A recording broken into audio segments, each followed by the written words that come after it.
It's just something that seems incredible on its face. You should see red flags on this one going up from the very beginning. I don't want people to think that, oh, this is some, ploy to just get money.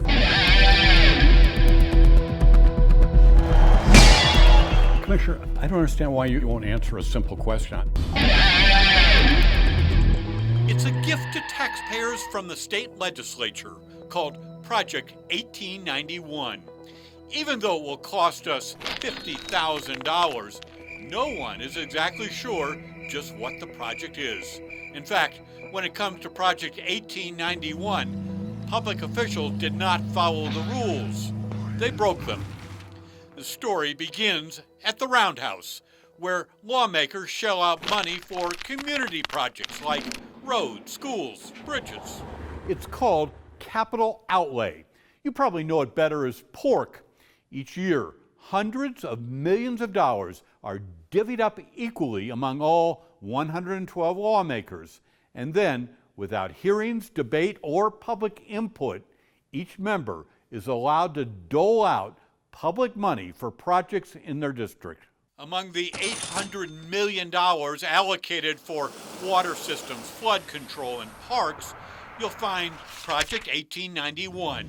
Sponsored by state reps Mo Maestas and Javier Martinez,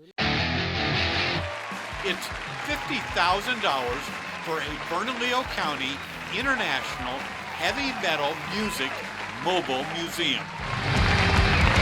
Any project that improves the quality of life, in my opinion, is worth it of investment. New Mexico music has never had a national chart buster, but it is very important to the culture and the people of this state. So to capture that in a museum, I think would be fantastic.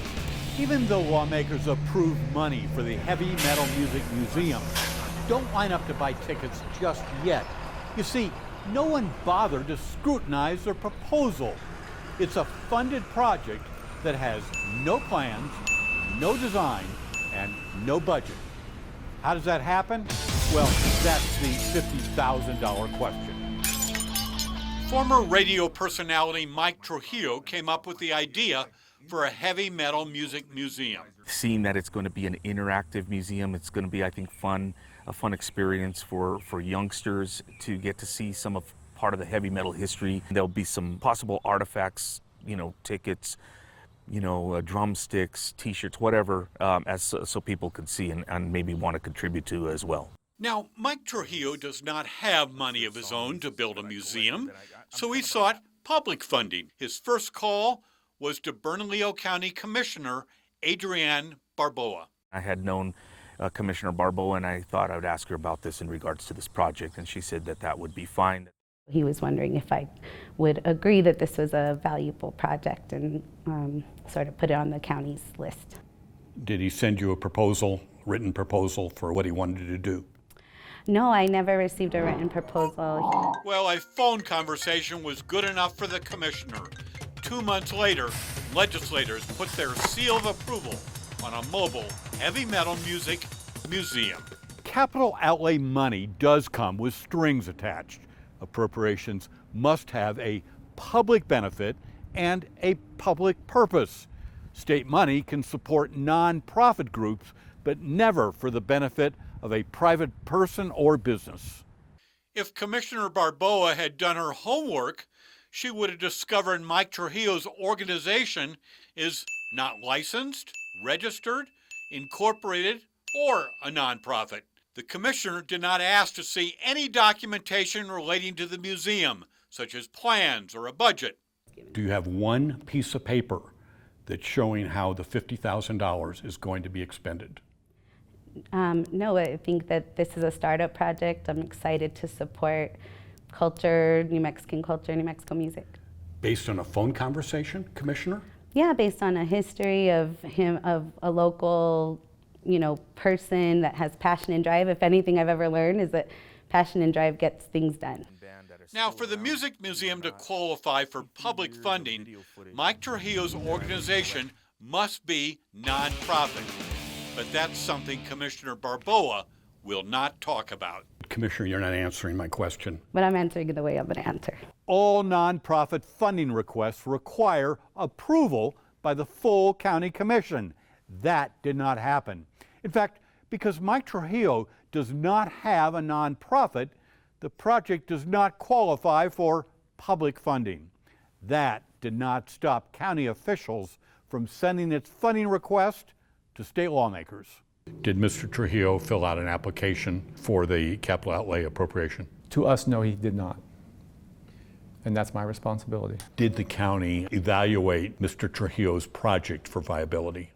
No, we did not. And again, I will accept responsibility for that. Bernalillo County's Chief of Staff Clay Campbell admits sidestepping protocol because he says the funding request came days before a deadline. Why couldn't the project have waited till next legislature so that the project could be properly evaluated? It could have and it should have, and I accept responsibility for that, Larry. Does it appear that Bernalillo County complied with its own regulations? It was very clear that they didn't. It's something that should have never gotten through their system. Wayne Johnson is a former Bernalillo County Commissioner and former state auditor. A heavy metal mobile museum, what is the public benefit? That should have been the first question that was asked. You have to be able to draw a direct line between the dollar spent and the benefit to the community, and they didn't do that. Even though the Music Museum does not meet legislative funding criteria, lawmakers appropriated the $50,000 anyway. It's really important for us to use every penny wisely. Otherwise, I think public officials are not doing their jobs. Dee Dee Feldman is a former state senator. This is public money. It is important that these projects be vetted before an appropriation has been made.